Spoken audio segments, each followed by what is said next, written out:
और इस वक्त बड़ी खबर पाकिस्तान से आ रही, दहशतगर्द हाफिज सईद की बेटी पर जानलेवा हमला किया गया है। हमले में तलहा बाल बाल बचा। लाहौर की मस्जिद में एक तकरीब का इनेकाद किया गया था और उसी तकरीब के दौरान तलहा को निशाना बनाया गया। हालांकि धमाके को पाकिस्तानी हुकूमत ने सिलेंडर ब्लास्ट करार दिया है। तो इस वक्त की बड़ी खबर आपको पाकिस्तान से दे रहे हैं, जहां पर दहशतगर्द हाफिज सईद के बेटे पर जानलेवा हमला किया गया है। लाहौर की एक मस्जिद में एक तकरीब मुनक्किद की गई थी, जिस दौरान तलहा को निशाना बनाते हुए ये हमला किया गया। हालांकि तलहा बाल बाल बच गया है। धमाके को पाकिस्तानी हुकूमत ने सिलेंडर ब्लास्ट करार दिया है। वादी कश्मीर में गुज़िश्ता 4 रोज से घना कोहरा छाया हुआ है। कोहरे की वजह से सर्दी की शिद्दत में भी इजाफा हो गया है। लोगों का कहना है कि उन्होंने अपनी जिंदगी में पहली बार ऐसी धुंध देखी है। लोगों का यह भी कहना है कि इस बार सर्दी की शिद्दत में पहले से ही इजाफा हो गया है। हालांकि इतनी सर्दी 20 दिसंबर के बाद ही देखने को मिलती थी। घने कोहरे और ठिठुरती सर्दी की वजह से कश्मीर इंतजामिया ने 12वीं जमात तक के स्कूलों में सरमाई तातीलात का ऐलान किया है। आज से 22 फरवरी तक वादी के स्कूल बंद रहेंगे। गुज़िश्ता 3 रोज से कोहरे की वजह से श्रीनगर एयरपोर्ट से कोई भी परवाज उड़ान नहीं भर पाई। आज चौथे रोज अब तक 3 परवाजें मनसूख की जा चुकी हैं।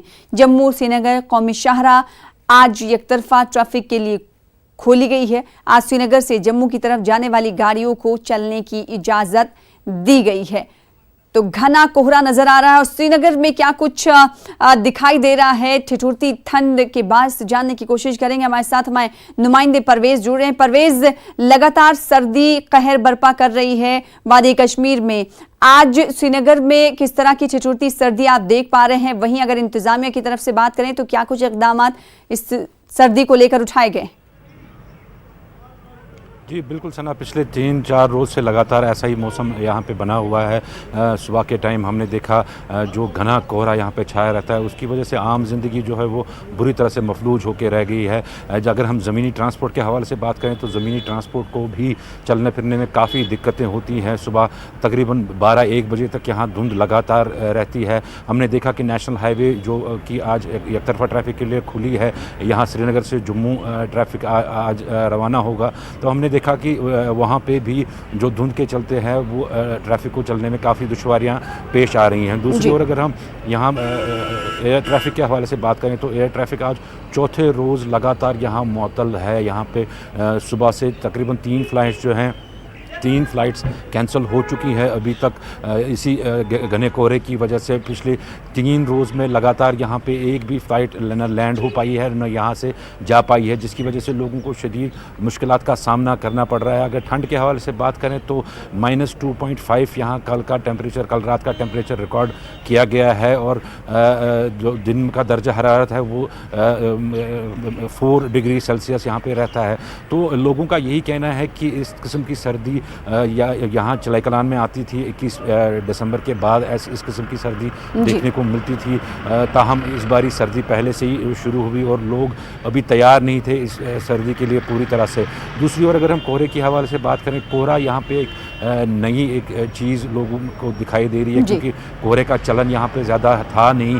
पिछले कुछ सालों से ये कोहरा देखने को मिल रहा है। इस साल लगातार यहाँ पे कोहरे की वजह से जो आम जिंदगी है वो पूरी तरह से मफलूज होकर रह गई है। सरकार जो इंतज़ामिया है उन्होंने कई इक़दाम इस हवाले से उठाए हैं, जैसे कि जो स्कूली 12वीं जमात तक जो क्लासेस हैं उनकी छुट्टी कर दी गई है, सरमाई तातील उनकी कर दी गई है 22 फरवरी तक। ये इक़दाम भी इसी चलते लिया गया है, क्योंकि जो सर्दी का प्रकोप है वो बहुत बुरी तरह से बच्चों को मुतासर कर रहा था। काफ़ी सारे बच्चे जो हैं वो बीमार हो रहे थे स्कूल जाने। परवेज, जिस तरह से आपने कहा कि इस सर्दी के लिए इतनी जल्दी लोग वहाँ के तैयार नहीं थे, ऐसे में लोगों की तरफ से क्या कुछ अपने जरिए अब सहूलियात इकट्ठा की जा रही हैं ताकि इस सर्दी का सामना किया जा सके? जी सना, बिल्कुल यहाँ पे सर्दियों के लिए तैयारियां तो वैसे पहले से ही शुरू हो जाती हैं। ताहम दिसंबर का जो नवंबर का जो महीना होता है, नवंबर के महीने में ख़ास तौर तैयारियां यहाँ पे की जाती हैं, जैसे कोयला जमा करना है घर में, या लकड़ी का जमा करना, या गर्म मलबूसात जो हैं उसकी खरीदो फरोख्त करना। तो जो 7 नवंबर को जो अचानक बर्फ़बारी हुई उसकी वजह से लोग भी तैयार नहीं थे पूरी तरह से सर्दियाँ फेस करने के लिए यहाँ पे। और इस तरह का ये यकीन नहीं था लोगों को कि इस तरह की सर्दियाँ चले कलान से पहले ही यहाँ पे आ जाएंगी, तो लोग अभी पूरी तरह से तैयार नहीं थे। हालांकि अब पूरी तरह से लोग तैयार हो गए हैं यहाँ पे सर्दी के लिए। जितने भी इकदाम उठाने थे, जैसे गर्म मलबूसात खरीदना हो या घरों में कोयला वगैरह का इंतज़ाम करना हो, तो वो लगातार जारी है। दूसरी ओर जो मुश्किलात लोगों को आ रही है वो है बिजली कटौती की वजह से। बिजली कटौती लगातार यहाँ पे हो रही है, जैसा कि हर विंटर्स यहाँ पे होता है। इस बार भी सेम बिल्कुल वैसा ही चलन है। बिजली ज़्यादातर यहाँ पे गुली रहती है, कुछ इलाकों में तो कई घंटों तक बिजली नहीं आती है, तो उसकी वजह से भी लोगों को शदीद सर्दी का सामना करना पड़ता है और शदीद मुश्किलात का सामना करना पड़ता है। जी सना। जी परवेज, एक सवाल और पूछना चाहूंगी। जिस तरीके से धुंध इससे पहले वादी कश्मीर में नहीं देखने को मिला, ऐसे में धुंध की वजह से हादसा भी पेश आते हैं, तो क्या ट्रैफिक पुलिस की तरफ से कोई एडवाइजरी जारी की गई कि सुबह के औकात में इतनी तेज गाड़ी ना चलाई जाए? बिल्कुल सना, ट्रैफिक पुलिस की तरफ से एक एडवाइजरी जारी की गई है कि जो धुंध में जो गाड़ियां ट्रैवल करती हों उनके लिए खुसूसी एडवाइजरी ये है कि वो स्पीड अपनी कम रखें, और दूसरा जो इंडिकेटर्स हैं वो इंडिकेटर्स चालू रखें। जिसके पास इंडिकेटर्स नहीं है वो हेडलाइट्स चालू रखें। ख़ास तौर ये कहा गया है कि वो स्पीड पे अपनी काबू रखें, क्योंकि विजिबिलिटी बहुत कम है।